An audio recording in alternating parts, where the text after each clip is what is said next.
નમસ્કાર વાલા વિદ્યાર્થી મિત્રો, સ્વાગત છે આપનું આજના પાર્ટ 2 એટલે કે આપણે વનરક્ષકના જે એમસીક્યુ ચલાવીએ છીએ ને મિત્રો આ આપણી રિવિઝન સિરીઝ જ તમે ધારી શકો, કારણ કે આપણે આમાં વધારે પડતું કંઈ જાણવાનો પ્રયત્ન નહીં કરવાના, ખાલી જે એમસીક્યુ છે એ જ જોવાના છીએ ને આમાં આપનું લગભગ આખું સિલેબસ આવી જશે, કારણ કે યુવાની બુક છે, મેં વાંચેલ છે 4-5 વાર તો આ એમસીક્યુ મેં વાંચી કાઢ્યા છે, તેમ છતાંય અમુક વાર તો મને ના યાદ રહે. ને બીજી બાબત કે એ જે પુસ્તક છે એમાંથી જ એમસીક્યુ કાઢેલા છે, એટલે થોડાક સારા જ એમસીક્યુ છે અને આપણી જે એક્ઝામ આવવાની છે ફોરેસ્ટમાં એમાં ઇમ્પોર્ટન્ટ સાબિત થાય એવા જ પ્રશ્નો જ છે, એટલા માટે જ આ સિરીઝ મેં શરૂ કરેલ છે.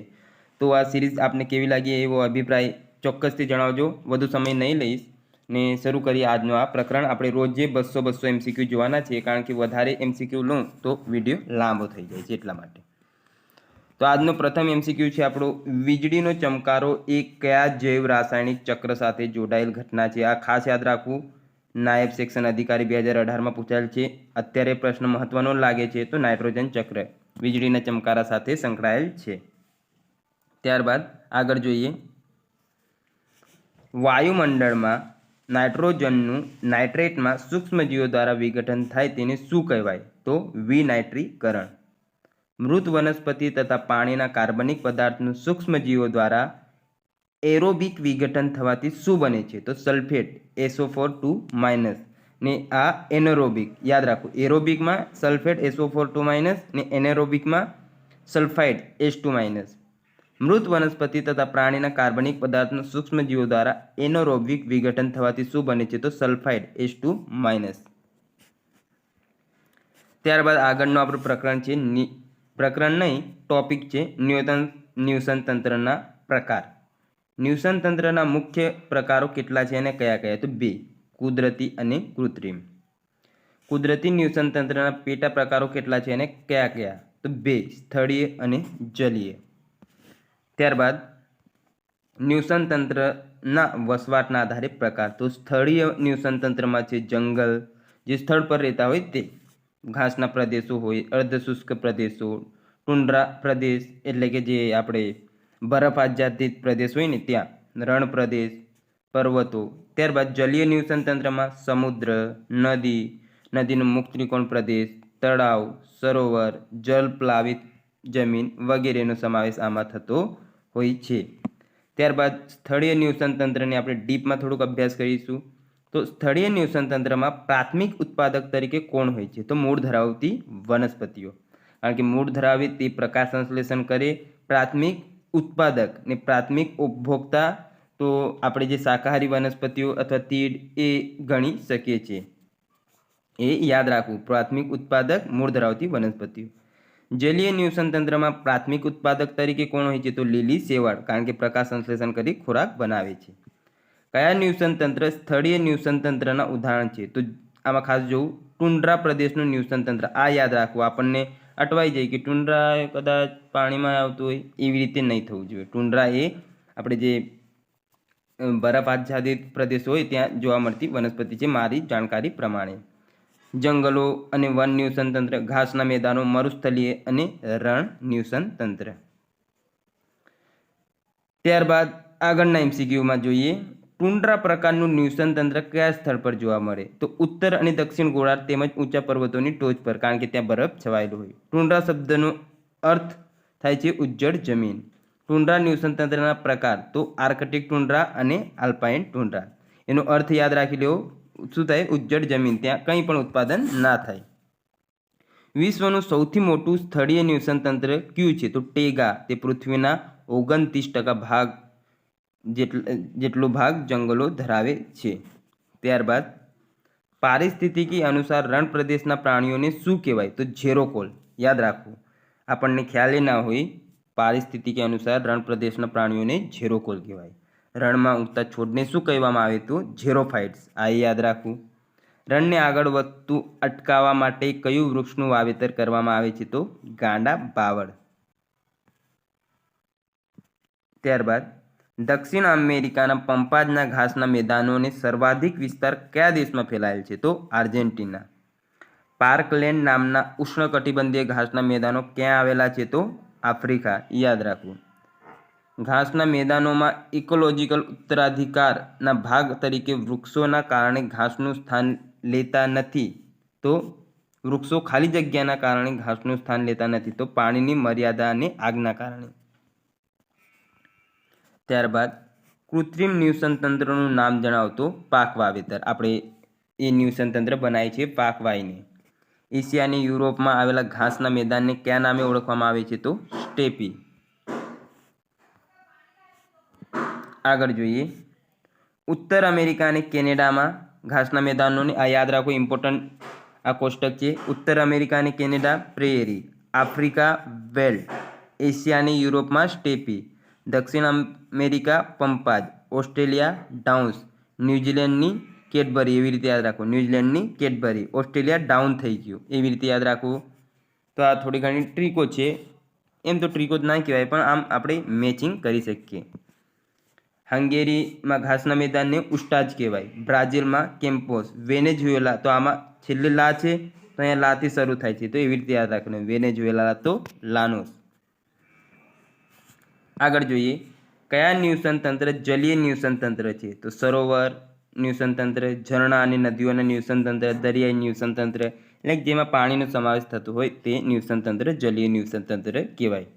જલાવરણના 1360 મિલિયન ક્યુબિક કિલોમીટર પાણીમાં કેટલા ટકા તાજા પાણી, ભૂગર્ભ જળ, નદી અને સરોવર સ્વરૂપેનો સમાવેશ થાય છે? તો 1%. તાજા પાણીના પ્રાણીઓ તથા વનસ્પતિના અભ્યાસને શું કહેવાય? તો આ પ્રશ્ન આપણે 2022માં પૂછાયો હતો, તો લિમ્નોલોજી. આ મહત્વનો પ્રશ્ન છે. સૌથી સ્થાયી નિવસન તંત્ર કયું છે? તો ભૂલથી એ જંગલનું ના ટીક કરતા સમુદ્રી આવે. પ્રકૃતિમાં સૌથી મોટું નિવસન તંત્ર કયું છે? તો તે પણ સમુદ્ર જ આવશે. પરવાળાનું નિવસન તંત્ર કઈ શેવાળ પર નભેલું છે? તો ઝુઝેન્થલાઈ. પરવાળા આવરણ આધારિત જીવ છે. આ આવરણ શેનું બનેલું હોય છે? આ ચેપ્ટર આપણા જે સિલેબસ છે એમાં છે, એટલે યાદ રાખવું. કેલ્શિયમ કાર્બોનેટ એ યાદ રાખવું, સાથે સાથે આ CO3 એવું મૂકી દે, આપણને સૂત્રો મૂકી દે તો એ પણ યાદ રાખવું. પ્રવાળ વિરંજન એટલે કોરલ બ્લીચિંગ કોને કહે છે? પરવાળાના રંગો ઉડી જઈને તેનું સફેદ રંગમાં પરિવર્તન થવાની ક્રિયાને આપણે કોરલ વિરંજન અથવા પ્રવાળ વિરંજન કહીએ છીએ. કોરલ બ્લીચિંગ અથવા પ્રવાળ વિરંજન. ભારતમાં કયા સ્થળો પર કોરલ રીફ જોવા મળે છે? તો લક્ષદ્વીપ, અંદમાન નિકોબાર, કચ્છનો અખાત અને મન્નારની ખાડીમાં કોરલ રીફ જોવા મળે છે. વિશ્વમાં સૌથી વધુ પરવાળા ખરાબા ક્યાં જોવા મળે છે? તો ગ્રેટ બેરિયર રીફ ઓસ્ટ્રેલિયામાં જોવા મળે છે. ક્રાયોમેશ ટેકનોલોજી કોના સાથે સંબંધિત છે? તો પરવાળાના સંરક્ષણ માટે. ઝવેરાત તરીકે વપરાતા દરિયાઈ જીવ કયા છે? તો પરવાળા, યાદ રાખવું. ત્યારબાદ આગળ જોઈએ, જ્યારે એક નિવસન તંત્ર બીજા નિવસન તંત્રને મળે ત્યાં કયા પ્રકારનું નિવસન તંત્ર રચાય છે? તો સંક્રમણકાલીન નિવસન તંત્ર ત્યાં બનતું જોવા મળે છે. આગળના MCQ તરફ આપણે વધીએ તો સંક્રમણકાલીન નિવસન તંત્રમાં કયા કયા વિસ્તારોનો સમાવેશ થાય છે? તો નદીમુખ નિવસન તંત્ર, આર્દ્રભૂમિ નિવસન તંત્ર અને મેઘરૂ નિવસન તંત્ર. સંક્રમણકાલીનમાં નદીમુખ, આર્દ્રભૂમિ અને મેઘરૂ, કારણ કે આ જમીન અને પાણી બંનેની વચ્ચે આવેલા હોય એટલા માટે એની સંક્રમણકાલીન નિવસન તંત્રમાં સમાવેશ થાય છે.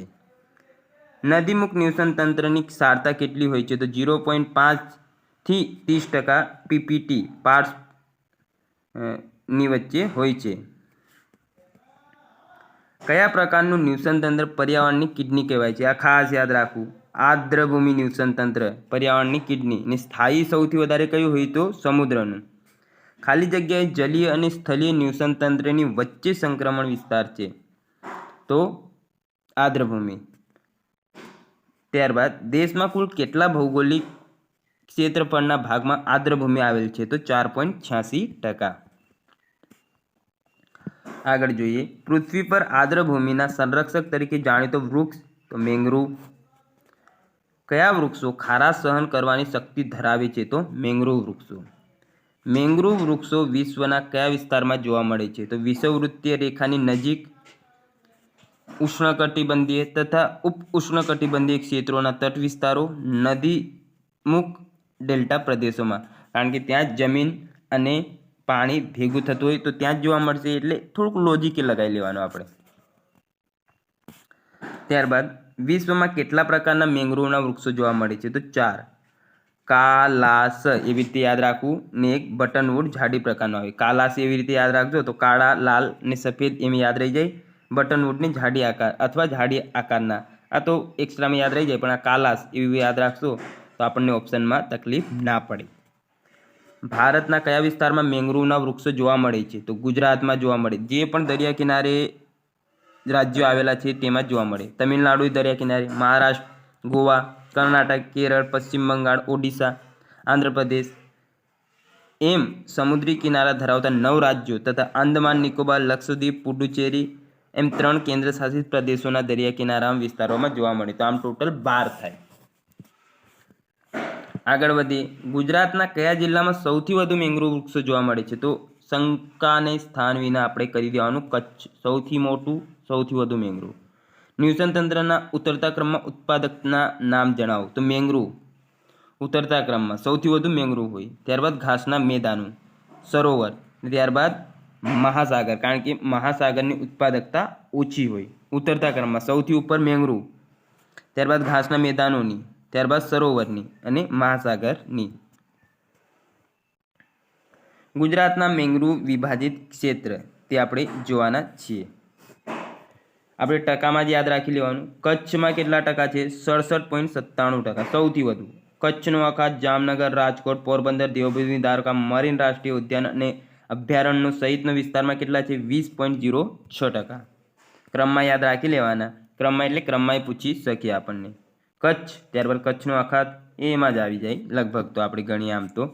ત્યારબાદ સૌરાષ્ટ્ર, અમરેલી, જૂનાગઢની, ગીર સોમનાથમાં 0.55%. દક્ષિણ ગુજરાતમાં 11.40%. હવે આપણને એવું ઓપ્શનમાં આપી દે કે આમને મેંગ્રોવના આધારે ક્રમમાં ગોઠવો, તો સૌરાષ્ટ્ર, દક્ષિણ ગુજરાત અને કચ્છ. તો કચ્છ તો આપણને યાદ રહી જાય, પણ આપણે શું વિચારી લઈએ કે સૌરાષ્ટ્રમાં વધુ હશે. ના ભાઈ ના, દક્ષિણ ગુજરાતમાં વધુ છે.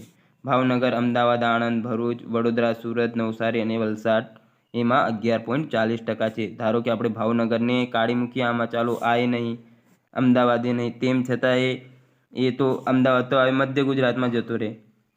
ભાવનગરને આપણે સૌરાષ્ટ્રમાં ના ગણી શકીએ. તો એવી રીતે આ જ ક્રમ રહેશે, એટલે કચ્છ, દક્ષિણ ગુજરાત અને સૌરાષ્ટ્ર ક્રમના આધારે. ત્યારબાદ પ્રદૂષણ આપણામાં આ એ પ્રકરણ છે. પ્રદૂષણ એટલે શું? પ્રકૃતિમાં થતો એવો અનિચ્છનીય ફેરફાર કે જેનાથી પ્રકૃતિના ઘટકો અને મનુષ્ય પર વિપરીત અસર થાય છે તેને પ્રદૂષણ કહે છે. પ્રદૂષક એટલે શું? એવા ભૌતિક, રાસાયણિક તથા જૈવિક તત્વ જે માનવ સહિત સંપૂર્ણ જૈવિક સમુદાયને પ્રત્યક્ષ અથવા પરોક્ષ રીતે નુકસાન પહોંચાડે તેને પ્રદૂષક કહે છે. પોલ્યુશન શબ્દની ઉત્પત્તિ લેટિન ભાષાના કયા શબ્દમાંથી થઈ? તો પોલ્યુરેમાંથી થયેલ છે. મિત્રો મારી વાત કરું તો મેં 5 વાર MCQ બધા વાંચેલ છે, તેમ છતાં અત્યારે એટલા બધા યાદ રહ્યા નહીં. 2 વાર રિવિઝન કરીશ ને આપને ભણાવીશ એટલે મને ખ્યાલ છે કે યાદ આવી જશે. એટલે આપે જોજો, આ ઇમ્પોર્ટન્ટ MCQ છે. પર્યાવરણ પ્રદૂષણમાં કયા પ્રદૂષણનો સમાવેશ થાય છે? હવાનું પ્રદૂષણ, પાણીનું પ્રદૂષણ, જમીનનું પ્રદૂષણ, ઘોંઘાટનું પ્રદૂષણ, કિરણોત્સર્ગી પ્રદૂષણ, ઉષ્ણતા પ્રદૂષણ.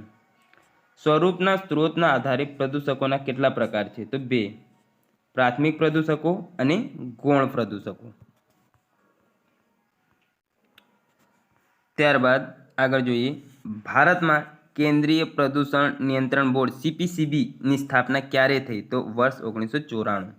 ગુજરાતમાં પ્રદૂષણ નિયંત્રણ બોર્ડ કયા વર્ષથી અસ્તિત્વમાં આવ્યું? તો વર્ષ 1994થી. વિશ્વમાં સૌપ્રથમ પ્રદૂષણ વિરોધી કાનૂન કોણે અને ક્યારે બનાવેલો? તો બ્રિટનના રાજા એડવર્ડ પ્રથમ એ વર્ષ 1273માં. ત્યારબાદ પર્યાવરણ બચાવવા માટે RRR માં કયા વિકલ્પનો સમાવેશ થાય છે? Reduce, recycle, reuse. આ 3 યાદ રાખવા. ઓછું કરવું એટલે રિડ્યુસ, પુનઃચક્રીકરણ એટલે રિસાયકલ, અને રીયુઝ એટલે પુનઃ ઉપયોગ. મિત્રો જે આ પરીક્ષાઓમાં પૂછાયેલ છે MCQ પર આપ ખાસ ધ્યાન આપજો. મારે અહીંયા ઉતાવળ થોડી કરવાની છે એટલે આપને હું કહી શકતો નહીં અહીં ફટાફટ. તેમ છતાં હું આપને એ તો કહી દઈશ, પણ આપણી થોડીક જવાબદારી બની કે આપણે જોઈ લઈએ કે આ ક્યાં પૂછાયેલું છે, એટલે એ ઇમ્પોર્ટન્ટ થોડોક હોય છે. પર્યાવરણને બચાવવા માટે 5Rમાં કોનો સમાવેશ થાય છે? રિફ્યુઝ, રિડ્યુસ, રીયુઝ, રીપર્પઝ અને રિસાયકલ. રિડ્યુસ, રીયુઝ અને રિસાયકલનું એમાં સમાવેશ થાય અને આ 5માં લઈએ તો રીપર્પઝ અને ડિફ્યુઝનો એક્સ્ટ્રા 5 એટલે ટોટલ 5માં આ બેનો ઉમેરો થાય છે. વર્ષ 2023ની વન વિભાગની પ્રદૂષિત શહેરની યાદીમાં ગુજરાતનું કયું શહેર પ્રથમ સ્થાને છે? તો અમદાવાદ.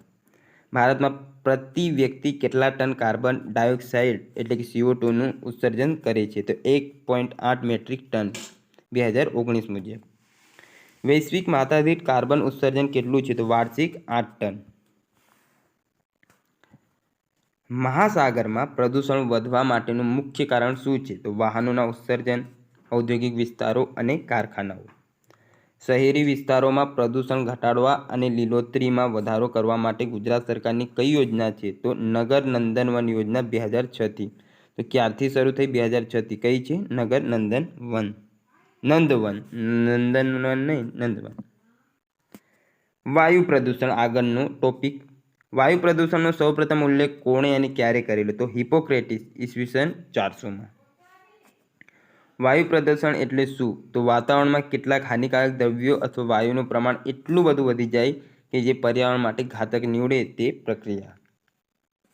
ભારતમાં વાયુ પ્રદૂષણ અટકાવવા અને નિયંત્રણ એક્ટ ક્યારે બનાવવામાં આવ્યો? તો વર્ષ 1981માં. હવે વાયુ પ્રદૂષણના પ્રકારો અને તેના ઘટકો જોઈએ. તો પ્રાકૃતિક પ્રદૂષકમાં જ્વાળામુખી વિસ્ફોટ, જૈવિક પદાર્થના સડવાથી ઉદ્ભવતો ગેસ, સલ્ફર ડાયોક્સાઇડ, હાઇડ્રોજન સલ્ફાઇડ તેમજ સમુદ્રમાંથી નીકળતા પ્રાકૃતિક કણો અને પ્રાકૃતિક રેડિયોની સક્રિયતા. પ્રાથમિક પ્રદૂષકો જોઈએ. માનવ ગતિવિધિઓ દ્વારા ઉદ્ભવતા પ્રદૂષકો જેવા કે વાહનોમાંથી નીકળતો sulphur dioxide, nitrogen oxide, carbon dioxide, carbon monoxide અને વિવિધ હાઇડ્રોકાર્બન. ગૌણ પ્રદૂષકોમાં ધુમાડો, ધૂળ, એસ્બેસ્ટોસના કણો, જંતુનાશક કણો, અમુક ધાતુઓ જેવી કે કોપર, આયર્ન, લેડ અને પારો. ત્યારબાદ આગળ વધીએ. વાયુ પ્રદૂષણના પ્રદૂષકો જણાવો. તો CO2, NO, SO2, બેન્ઝાપાયરીન વગેરે. આ પૂછાયેલ છે પ્રશ્ન એટલે જોવું ખાસ. કયા વાયુ મુખ્ય વાયુ પ્રદૂષક છે? તો કાર્બન મોનોક્સાઇડ અને કાર્બન ડાયોક્સાઇડ. અહીં મુખ્ય વાયુ પ્રદૂષકો આપેલ છે. તો carbon dioxide, sulphur dioxide SO2, chlorofluorocarbon CFCનું ફૂલ ફોર્મ પૂછાઈ જાય છે. પાનનો full form peroxy acetyl nitrate, સીસુ, લેડ, નિલંબિત કણો એટલે suspended particulate matter, methane CH4, nitrogen dioxide NO2, carbon monoxide CO, બાષ્પશીલ કાર્બનિક પદાર્થ VOC અને હાઇડ્રોકાર્બન વગેરે મુખ્ય વાયુ પ્રદૂષકો છે.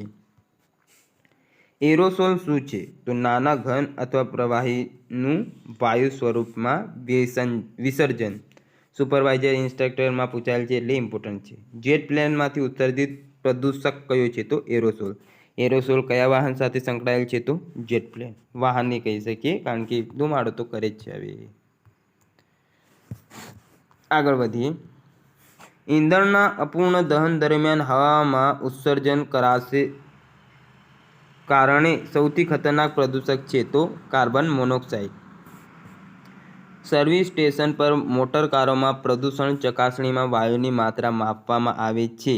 તો કાર્બન મોનોક્સાઇડ અને હાઇડ્રોકાર્બનની આ બેની માપવામાં આવે. કાર્બન ડાયોક્સાઇડ ના કરી દેતા એમાં. ફ્લાય એશ એ એક પ્રદૂષણ ઉત્પાદક છે જે કઈ વસ્તુ સળગવાથી ઉત્પન્ન થાય છે? તો કોલસો. તાજમહેલના ક્ષરણ માટે કયું વાયુ જવાબદાર છે? તો સલ્ફર ડાયોક્સાઇડ. વાયુ પ્રદૂષણમાં રહેલા સલ્ફર ડાયોક્સાઇડનો ઉદ્ભવ કઈ રીતે થાય છે? તો કોલસાનું દહન, પેટ્રોલિયમ નિષ્કર્ષણ, પેટ્રોલિયમ રિફાઇનરી, કાગળ નિર્માણ ફેક્ટરી, ધાતુ નિષ્કર્ષણ વગેરે દ્વારા. વાતાવરણમાં મુખ્યત્વે NO2 અને SO2ના પ્રદૂષણ માટે જવાબદાર એકમ કયા છે? તો ફર્ટિલાઇઝર્સ ફેક્ટરી, પેટ્રોલિયમ રિફાઇનરીઓ વગેરે.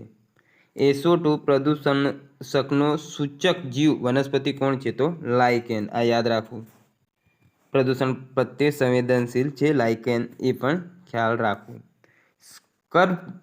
સ્કર્બ્સથી કયા પ્રકારનો વાયુ દૂર કરી શકાય? તો સલ્ફર ડાયોક્સાઇડ.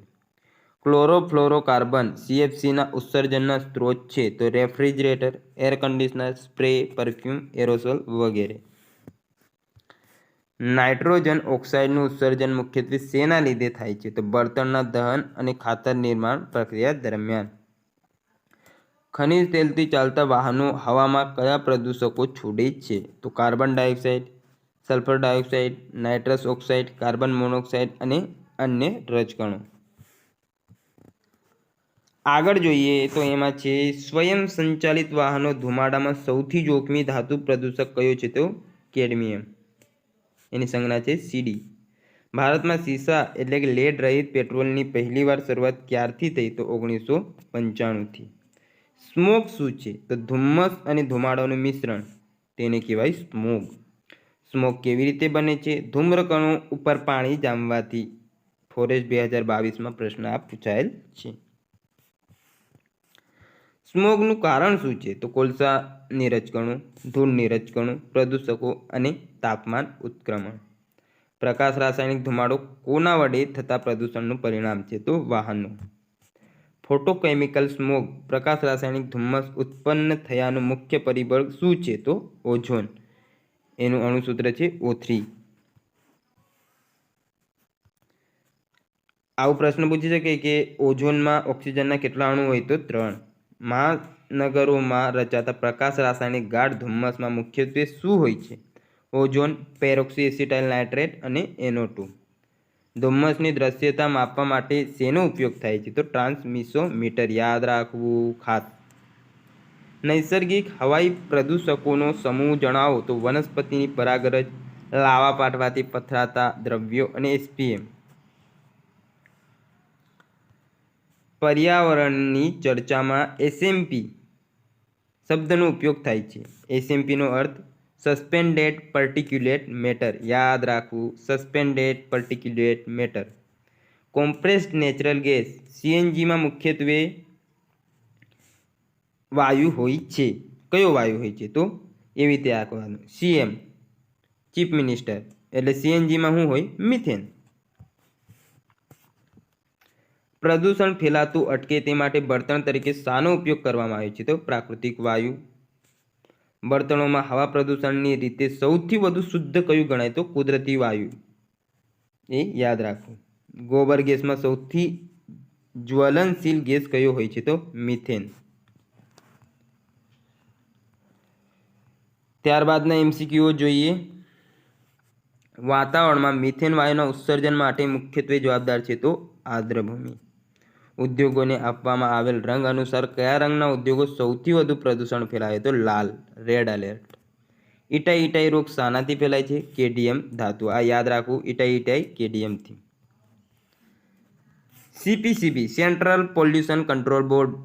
શોર્ટ ફોર્મમાં પૂછી કાઢી CPCBનું ફૂલ ફોર્મ આપો તો central population control board, central pollution control board, central poverty control board, અથવા ગમે તે રીતે પૂછે, પણ આપણે સાચું યાદ રાખવું. CPCB એટલે સેન્ટ્રલ પોલ્યુશન કંટ્રોલ બોર્ડ. એ 1985માં રાષ્ટ્રની આસપાસના વાયુની ગુણવત્તાને ધ્યાનમાં રાખતા કયો કાર્યક્રમ શરૂ કર્યો?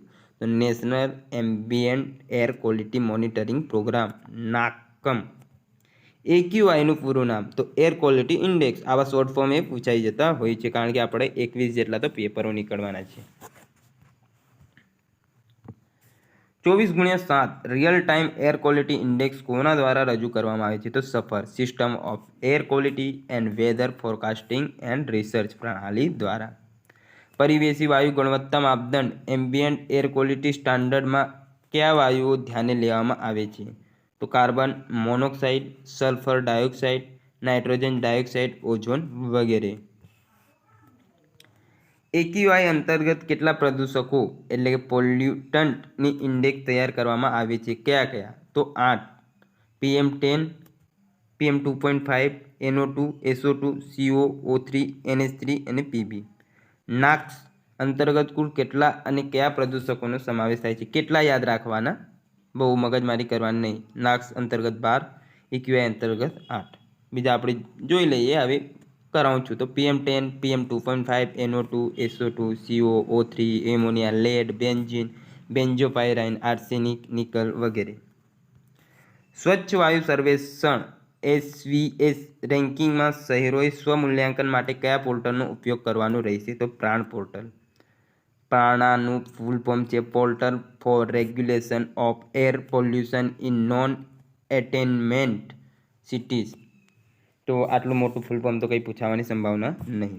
કઈ સમિતિની ભલામણને ધ્યાનમાં લઈ ભારતે વર્ષ 2003 સુધીમાં દેશના 13 શહેરોમાં વાહનો માટે BS2 ભારત સ્ટેજ માપદંડ લાગુ કર્યો? તો માશેલકર સમિતિ. માપદંડો જોઈ લઈએ. ભારત સ્ટેજ 1 2000 થી 2001 દરમિયાન હતું. સ્ટેજ 2 2000 થી 2005 દરમિયાન હતું. ભારત સ્ટેજ 3 2005 થી 2010 દરમિયાન જાહેર કરવામાં આવ્યું હતું. 4 2010 થી 17 ને લાગુ કરવામાં આવેલ નથી 2017 થી 2020 સુધી. કરવામાં આવવાનો હતો પણ નહીં થયું. ભારતનો પ્રથમ શુદ્ધ ગ્રીન હાઇડ્રોજન પ્લાન્ટની ક્યાં સ્થાપના કરવામાં આવી? તો જોરહાટ આસામ ખાતે. NTPC દ્વારા ભારતનો પ્રથમ ગ્રીન હાઇડ્રોજન માઇક્રોગ્રીડ પ્રોજેક્ટ કઈ જગ્યાએ શરૂ કરવામાં આવશે? સિમહાદ્રી આંધ્રપ્રદેશ ખાતે. નેશનલ ગ્રીન હાઇડ્રોજન મિશન અંતર્ગત સાઇટ પ્રોગ્રામનું પૂરું નામ જણાવો. Strategic intervention for green hydrogen transition programme. National green hydrogen mission અંતર્ગત વર્ષ 2030 સુધીમાં ગ્રીન હાઉસ ગેસ ઉત્સર્જનમાં કેટલો ઘટાડો થવાની સંભાવના છે? 50 મિલિયન મેટ્રિક ટન. MMTનું full form million metric tonne. Hydrogen ઉત્પાદન કરવાની પદ્ધતિ? તો ગ્રે હાઇડ્રોજન ઉત્પાદન કુદરતી ગેસના માધ્યમથી ઇલેક્ટ્રોલિસિસ પ્રક્રિયા દ્વારા કરવામાં આવે છે. બ્લુ હાઇડ્રોજન કુદરતી ગેસને સ્ટીમ મિથેન રિફોર્મિંગ પદ્ધતિ દ્વારા હાઇડ્રોજન ઉત્પાદિત કરવામાં આવે છે. ત્યારબાદ અને કાર્બન ડાયોક્સાઇડને વિભાજિત કરીને ઉત્પાદન કરવામાં આવે. બ્રાઉન હાઇડ્રોજન ઉત્પાદન કોલસાની ગેસિફિકેશનની પ્રક્રિયા દ્વારા કરવામાં આવે છે. ગ્રીન હાઇડ્રોજન વિદ્યુત વિચ્છેદન ઇલેક્ટ્રોલાઇસિસ પદ્ધતિ દ્વારા ઉત્પાદન કરવામાં આવે છે. આગળ જોઈએ. જુલાઈ 2021માં કયું શહેર international clean air catalyst programme માટે પસંદગી પામનાર ભારતનું એકમાત્ર શહેર બન્યું છે? મધ્યપ્રદેશનું ઇન્દોર. ભારતનું કયું રાજ્ય હવાનું પ્રદૂષણ ઓછું કરવા માટે વિશ્વનો સૌ પ્રથમ વખત ઉત્સર્જન વેપાર યોજના ઇમિશન ટ્રેડિંગ સ્કીમ ETSનું અમલીકરણ કરશે? તો ગુજરાત. ગરવી ગુજરાત. ભારતનું સૌ પ્રથમ કાર્બન ફ્રી સ્ટેટ કયું છે? તો હિમાચલ પ્રદેશ. જળ પ્રદૂષણ આવી ગયું છે. એમાં જોઈએ જળ પ્રદૂષણ કોને કહેવાય? તો જળ પ્રદૂષણ એટલે પાણીના વિવિધ સ્ત્રોતોની ગુણવત્તામાં પ્રાકૃતિક માનવ સર્જિત પ્રક્રિયાઓના કારણે એટલા હદ સુધી ઘટાડો થાય છે કે જેનાથી તે પાણી માનવી પ્રાણી અને વનસ્પતિ સૃષ્ટિ માટે અયોગ્ય અને નુકસાનકારક બને તેને જળ પ્રદૂષણ કહે છે. જળ પ્રદૂષણને મુખ્યત્વે કેટલા ભાગમાં વહેંચી શકાય? તો 4. ગટરના પાણીનો નિકાલ, ઔદ્યોગિક પ્રવૃત્તિ, કૃષિ પ્રવૃત્તિ, શહેરી જળ નિકાસ. જળ પ્રદૂષણના સ્તરને દર્શાવતો સર્વાધિક સામાન્ય જીવ કયો છે? તો ઇકોલાઈ બેક્ટેરિયા. ઇસ્વેરેસિયા કોલાઈ બેક્ટેરિયા પાણીમાં કયા પ્રદૂષણ દર્શાવે છે? તો મળમૂત્ર પદાર્થ. કયો સજીવ પાણીની ગુણવત્તાને માપવાનું કાર્ય કરે છે? તે ક્લોરેલા એક પ્રકારની શેવાળ છે. જળ પ્રદૂષણ દર્શાવતા બેક્ટેરિયા કયા છે? તો એન્ટોમેબા હિસ્ટોલિટિકા. પીવાના પાણીમાં એન્ટોમેબા હિસ્ટોલિટિકાની ઉપસ્થિતિ કોને લીધે જવાબદાર છે? તો બેક્ટેરિયા પ્રસાર. જળમાં કાર્બનિક તત્વોનું માપ કઈ પદ્ધતિ દ્વારા માપવામાં આવે છે? તો ક્રોમેટોગ્રાફી. પીવાલાયક પાણીમાં વધુ પ્રમાણમાં નાઇટ્રેટને કારણે શું થાય છે? તો પાયરોલિસિસ. પીવાલાયક પાણીનો pH કેટલો હોય છે? 6.5 થી 8.5. ના એસિડિક ના બહુ બેઝિક. હવે તમને સમજાવી દઉં તો કેવી રીતે હોય. 7 હોય તો તટસ્થ, 7થી ઉપર જઈએ તેમ બેઝિકતા વધે, 7થી નીચે જઈએ તેમ એસિડિકતા વધે, 0 એ સૌથી વધુ એસિડિક, 14 એ સૌથી વધુ બેઝિક અને 7 એ તટસ્થ હોય. તટસ્થ શું હોય? તો શુદ્ધ જળ વરસાદનું પાણી એ તટસ્થ હોય છે. અને એસિડમાં પછી આપણે જે ખાટાશ આવતી જાય તેમ એસિડિકતા વધતી જાય. બેઝિકતા જેમ આપણે ઉપર તરફ જઈએ ક્ષારતા વધે તેમ બેઝિકતા વધે છે. જેટલું મને ખ્યાલ હતું અત્યારે ખ્યાલ આવ્યું તેટલું મેં કહી દીધું. નદીમાં જળ પ્રદૂષણ શેની માત્રાને આધારે માપવામાં આવે છે? તો ઓક્સિજન. ઓક્સિજનની માત્રા ઓછી હોય તો પ્રદૂષણ વધે એવું કહેવાય છે. જળ પ્રદૂષણનું કારણ નથી ખાલી જગ્યા તો ઓગળેલું ઓક્સિજન. પાણીમાં O2 દ્રાવ્યનું પ્રમાણ ઘટવા માટે જવાબદાર ખાલી જગ્યા છે. જૈવ વિઘટનીય ઘટકોનું વધુ પ્રમાણ. સામાન્ય રીતે કાર્બનિક પ્રદૂષણની માત્રા દર્શાવવા માટે કયા પ્રદૂષકનો ઉપયોગ થાય છે? તો BOD અને COD. Biochemical oxygen demand full form chemical oxygen demand આનું ફૂલ ફોર્મ છે. જૈવ ઓક્સિજનની માંગ બાયોકેમિકલ ઓક્સિજન ડિમાન્ડ BOD એટલે શું? જળચર સજીવોને સામાન્ય તાપમાન પર પાણીના સૂક્ષ્મજીવોમાં શ્વસન અને ચયાપચયની ક્રિયા માટે આવશ્યક ઓક્સિજન હોય જે બાયોકેમિકલ ઓક્સિજન ડિમાન્ડ એટલે આપણને જે જૈવિક જે જળચર જીવો હોય તેમને એમનું જે પણ તંત્ર ચાલુ રાખવા માટે જે ઓક્સિજનની ડિમાન્ડ હોય તેને બાયોકેમિકલ ઓક્સિજન ડિમાન્ડ કહેવાય છે. જૈવ બાયો ઓક્સિજન માંગ BOD એ કોને માટેનો પ્રમાણભૂત માપદંડ પરિણામ છે? તો જલીય જળચર ઇકોસિસ્ટમમાં પ્રદૂષણના માપન માટે. UPSCમાં પૂછાયેલ છે ભાઈ આ પ્રશ્ન. તો મલિન જળમાં રહેલા વિઘટન પાત્ર જથ્થાને માપવાની રીત તો જૈવ ઓક્સિજન ડિમાન્ડ કસોટી. આગળ જોઈએ, પાણીમાં કાર્બનિક પદાર્થ ઉમેરવાથી શું અસર થાય છે? તો BOD વધે, બાયોકેમિકલ ઓક્સિજન ડિમાન્ડ વધે. કેમ? કારણ કે ભાઈ એમને ઓક્સિજન મળી નહીં રહ્યું, કાર્બનિક પદાર્થો વધી ગયા છે.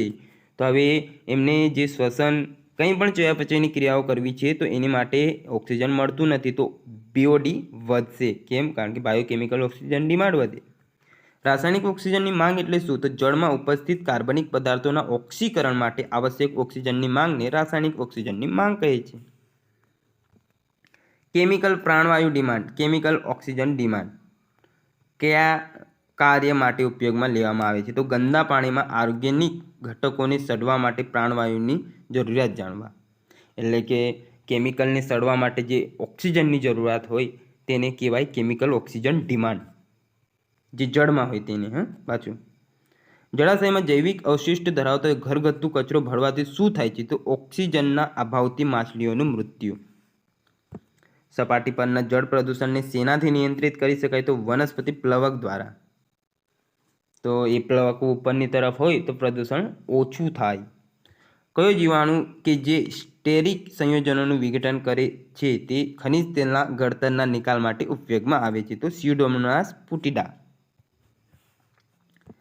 કઈ વનસ્પતિ તેલ પ્રસરણ ઉપચાર માટે વપરાય છે? તો જેટ્રોફા.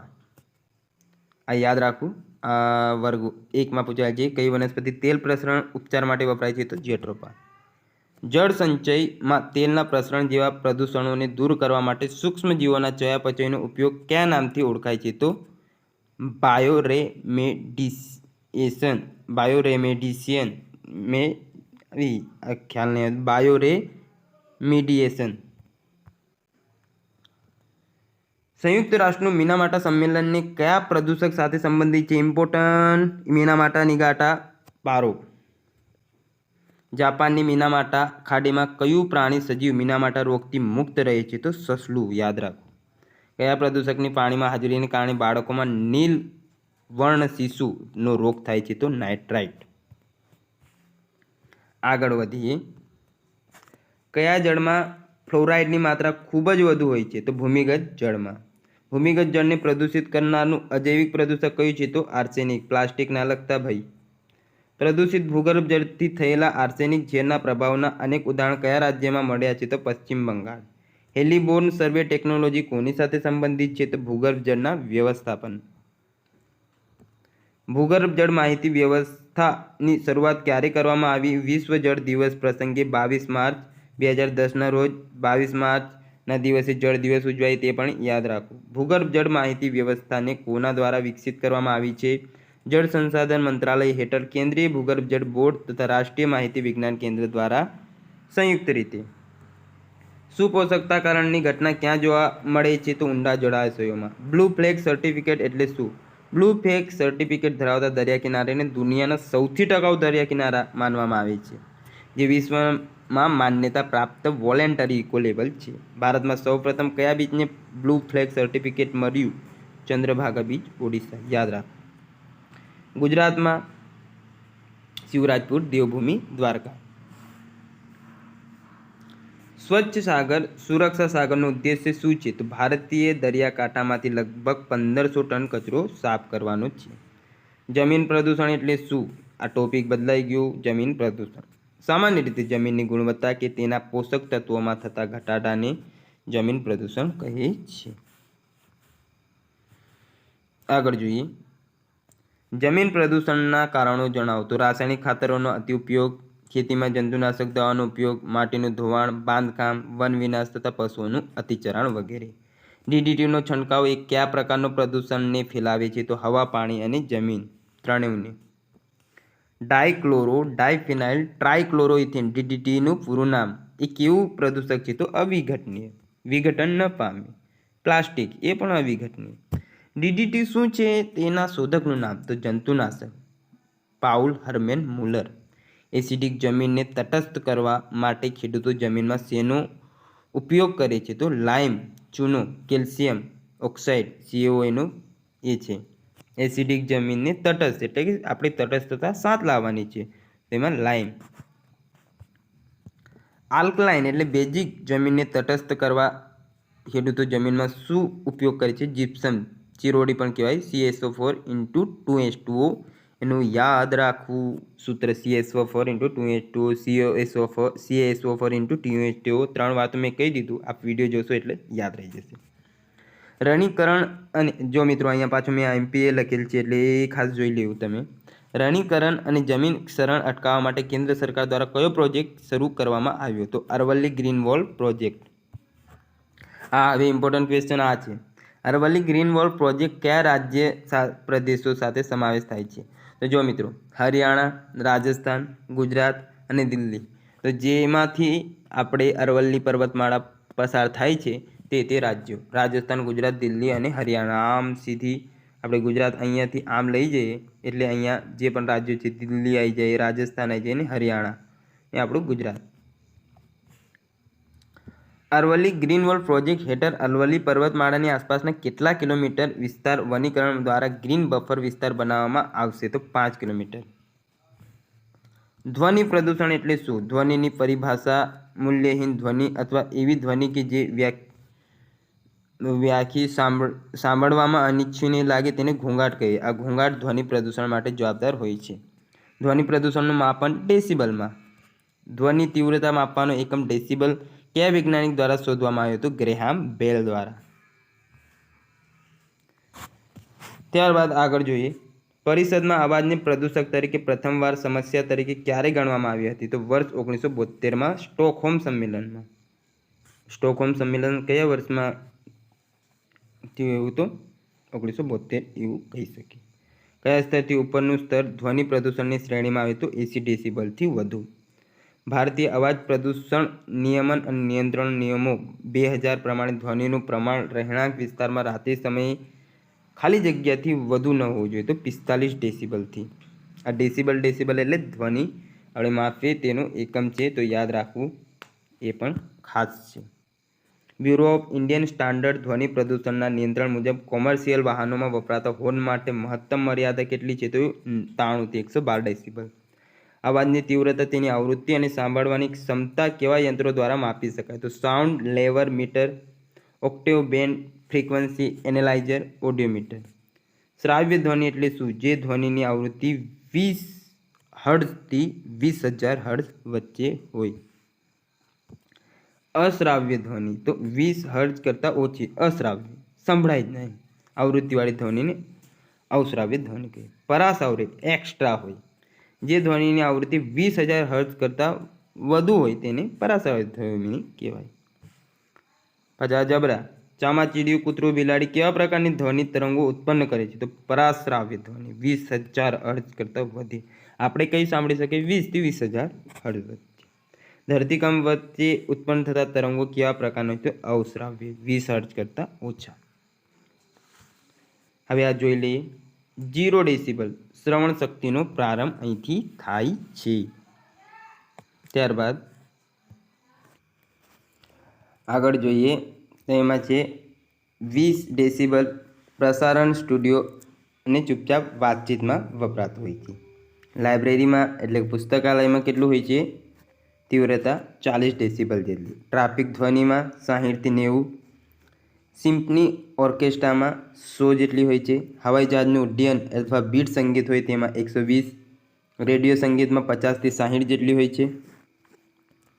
જેટ એન્જિન મનુષ્યની સાંભળવાની ક્ષમતાથી વધુ કેટલું હોય છે? 140. અંતરિક્ષયાનમાં 140થી 179. ભીડ, પ્રદૂષણ, ઔદ્યોગિક ઘોંઘાટ વગેરે ખાલી જગ્યા મનોભારકો કહેવાય છે. તો પર્યાવરણજન્ય. રાજ્ય માર્ગો એટલે કે હાઈવે પર વૃક્ષારોપણ શું કારણે છે? તે ધ્વનિ પ્રદૂષણ અટકાવે છે. ગ્રીન મફલર કયા પ્રદૂષણ સાથે સંબંધિત છે? તો ધ્વનિ પ્રદૂષણ. યાદ રાખવું, આ ઇમ્પોર્ટન્ટ પ્રશ્ન છે, પૂછાઈ શકે. ગ્રીન મફલર ધ્વનિ પ્રદૂષણ સાથે. યુએનઈપી દ્વારા પ્રકાશિત ફ્રોન્ટાયર્સ 2022 નોઇઝ, બ્લેજીસ એન્ડ મિસમેચિસ રિપોર્ટ મુજબ વિશ્વનું કયું શહેર સૌથી વધુ અવાજ પ્રદૂષણથી પ્રભાવિત શહેર છે? તો ઢાકા, બાંગ્લાદેશ. યુએનઈપી દ્વારા પ્રકાશિત ફ્રોન્ટાયર્સ 2022 નોઇઝ, બ્લેજર્સ એન્ડ મિસમેચ રિપોર્ટ મુજબ ભારતનું કયું શહેર સૌથી વધુ અવાજ પ્રદૂષણનો શિકાર છે? તો મુરાદાબાદ. ત્યારબાદ કિરણોત્સર્ગી પ્રદૂષણ એ જોઈએ. કિરણોત્સર્ગી પ્રદૂષણ માટે કયા તત્વો જવાબદાર છે? તો રેડિયમ, યુરેનિયમ અને થોરિયમ. પરમાણુ પ્રદૂષણ માટે કયા તત્વો જવાબદાર છે? તો યુરેનિયમ, થોરિયમ અને પ્લુટોનિયમ. કિરણોત્સર્ગી પ્રદૂષણ માટે કયા કિરણો માધ્યમ બને છે? તો આલ્ફા, બીટા અને ગેમા. આ ખાસ જોઈ લો. કિરણોત્સર્ગી પ્રદૂષણમાં રેડિયમ, યુરેનિયમ, થોરિયમ. પરમાણુમાં યુરેનિયમ, થોરિયમ તો છે જ, પણ રેડિયમની જગ્યાએ શું આવી ગયું? પ્લુટોનિયમ. એ યાદ રાખવું. કયા પ્રદૂષણ દ્વારા વારસાગત ખામી થવાની સંભાવના છે? તો પરમાણુ પ્રદૂષણ, જે આપણે જાપાનમાં હિરોશિમા અને નાગાસાકીમાં જોયું જ છે. રેડિયો સર્જિત પ્રદૂષણ માપવાનું એકમ કયું છે? તો રોન્ટજન. અહીંયા એમપી કરેલ છે, તો ખાસ જોઈ લેવું. કાર્સિનોજન એટલે કેન્સર પ્રેરક પદાર્થ કયા છે? તો ક્ષ કિરણો, પારજાંબલી કિરણો, નિકોટિન વગેરે. પરમાણુ વિસ્ફોટથી કયા પદાર્થ ખાદ્ય શૃંખલાની અસરથી માનવીના શરીરમાં પ્રવેશે છે અને હાડકાના કેન્સર તથા સ્નાયુઓના નાશનું કારણ બને છે? તો સ્ટ્રોન્શિયમ. માનવ શરીરનો કયો ભાગ સર્વપ્રથમ પરમાણુ વિકિરણથી પ્રભાવિત થાય છે? તો મસ્તિષ્ક. અમેરિકાને કયા વર્ષે હિરોશિમા અને નાગાસાકી ઉપર પરમાણુ હુમલો કર્યો? તો 1945. યાદ રાખવું. 3 માઇલ આઇલેન્ડ પરમાણુ દુર્ઘટના ક્યારે અને ક્યાં થઈ હતી? વર્ષ 1979માં પેન્સિલ્વેનિયા, યુએસએમાં. વર્ષ 1986માં સોવિયત સંઘના યુએસએસઆરમાં કઈ ન્યુક્લિયર દુર્ઘટના થઈ હતી? તો ચર્નોબિલ ન્યુક્લિયર દુર્ઘટના. પરમાણુનું નિયંત્રિત વિખંડન સૌપ્રથમ ક્યાં અને ક્યારે કરવામાં આવેલું? જર્મનીમાં 1938માં. વિશ્વનો સૌથી મોટો પ્રથમ પરમાણુ ઉર્જા પ્લાન્ટ ક્યાં અને ક્યારે સ્થપાયો? તો વર્ષ 1957માં પેન્સિલ્વેનિયા ખાતે, જે અમેરિકામાં આવેલ છે. પરમાણુ હુમલાથી બચવા માટે કયા પ્રકારની ગોળીનું સેવન કરવામાં આવે છે? તો પોટેશિયમ આયોડાઇડ. KIAની સંજ્ઞા છે, તે યાદ રાખવું. ત્યારબાદ કયા પદાર્થનું જૈવિક વિઘટન થતું નથી? તો પ્લાસ્ટિક. વર્તમાનમાં પ્લાસ્ટિકની થેલીઓની જાડાઈની માન્યતા કેટલી છે? તો 120 માઇક્રોન. પ્લાસ્ટિકના ઉત્પાદનમાં વ્યાપક રીતે વપરાતું રસાયણ કયું છે? તો વિનાઇલ ક્લોરાઇડ. પોલીવિનાઇલ ક્લોરાઇડ પ્લાસ્ટિકનું ફૂલ ફોર્મ છે, PVCનું. પ્લાસ્ટિકના પ્રદૂષણના નિયંત્રણ માટે દૂધની કોથળી બોટલ જમા કરાવનારને વળતર આપવાની યોજના કયા રાજ્ય દ્વારા શરૂ કરવામાં આવી? તો ગુજરાત. આપણા માટે ઇમ્પોર્ટન્ટ છે. દેશનો પ્રથમ પ્રાકૃતિક પ્લાસ્ટિક કેફેનો પ્રારંભ ક્યાં થયો? તો જૂનાગઢ. ભારતમાં પ્લાસ્ટિકના ઉત્પાદન અને ઉપયોગને નિયંત્રિત કરનારું પ્રથમ રાજ્ય કયું છે? તો હિમાચલ પ્રદેશ. પર્યાવરણ, વન અને આબોહવા પરિવર્તન મંત્રાલય અને કેન્દ્રીય પ્રદૂષણ નિયંત્રણ બોર્ડ દ્વારા પ્લાસ્ટિક પ્રદૂષણ અંગે જાગૃતિ લાવવા માટે કયું મસ્કોટ લોન્ચ કરવામાં આવ્યું? તો પ્રકૃતિ. પ્લાસ્ટિક વેસ્ટ મેનેજમેન્ટ સુધારા નિયમો 2021 અમલીકરણ કોના દ્વારા કરવામાં આવશે? તો કેન્દ્ર પ્રદૂષણ નિયંત્રણ બોર્ડ અને રાજ્ય પ્રદૂષણ નિયંત્રણ બોર્ડ સંસ્થાઓ સાથે મળીને. પ્લાસ્ટિક વેસ્ટ મેનેજમેન્ટ સુધારા નિયમો 2021 કયા નિયમોમાં સુધારા કરવામાં આવ્યા છે? તો પ્લાસ્ટિક વેસ્ટ મેનેજમેન્ટ નિયમો 2016માં. પ્લાસ્ટિક પેકેજિંગની નવી માર્ગદર્શિકા અનુસાર EPR એક્સટેન્ડેડ પ્રોડ્યુસર રિસ્પોન્સિબિલિટીનો લક્ષ્યાંક કયા વર્ષ સુધીમાં પૂર્ણ કરવામાં આવશે? તો 2023-24. E-વેસ્ટ એટલે શું? સામાન્ય ભાષામાં ઇલેક્ટ્રોન અને ઇલેક્ટ્રોનિક યાંત્રિક કચરાને ઈ વેસ્ટ કહેવામાં આવે છે. ભારતનું કયું શહેર સૌથી વધુ ઈ કચરો પેદા કરે છે? તો મુંબઈ. યાદ રાખવું. ભારતમાં પ્રથમ ઈ વેસ્ટ ક્લિનિકની શરૂઆત કઈ જગ્યાએ કરવામાં આવી? તો મધ્યપ્રદેશ. ભારતનો પ્રથમ ઈ વેસ્ટ ઇકો પાર્ક ક્યાં બનાવવામાં આવશે? તો દિલ્હી ખાતે. મ્યુનિસિપાલિટી સોલિડ વેસ્ટ ઘરગથ્થુ ઘન કચરોના નિકાલ માટે સામાન્યતઃ સૌથી વધુ વપરાતી પદ્ધતિ તો સેનિટરી લેન્ડફિલ. કચરો વ્યવસ્થાપન વેસ્ટ મેનેજમેન્ટની તકનીકો બાબતે પેલિટાઇઝેશન એટલે શું? તો આરડીએફનું ઉત્પાદન કરવા માટે મ્યુનિસિપલ કચરાનું પ્રોસેસિંગ. સામાન્ય રીતે મેડિકલ વેસ્ટનું વર્ગીકરણ કેટલા પ્રકારમાં કરવામાં આવે છે? તો 7. ત્યારબાદ વાનસ્પતિક કચરાના અવાજીવી આથવણ એનેરોબિક ફર્મેન્ટેશનને કારણે કયો ગેસ ઉત્પન્ન થાય છે? તો મિથેન. આપણે સીએનજીમાં પણ મિથેન હોય છે. સૌથી વધુ ઉત્પન્ન કોણ કરે? આર્દ્રભૂમિ. ભારતનું પ્રથમ ઓર્ગેનિક વેસ્ટ પર ચાલતું ઈવી ચાર્જિંગ સ્ટેશન ક્યાં આવેલ છે? મહારાષ્ટ્ર. તો મિત્રો આજના આપણા 200 MCQ અહીંયા પૂર્ણ થાય છે. આશા છે આજનો આ લેક્ચર આપને ગમ્યું હશે. મળીએ નવા લેક્ચરમાં. ત્યાં સુધી જોડાયેલા રહો અને તૈયારી કરતા રહો. ત્યાં સુધી બેસ્ટ ઓફ લક.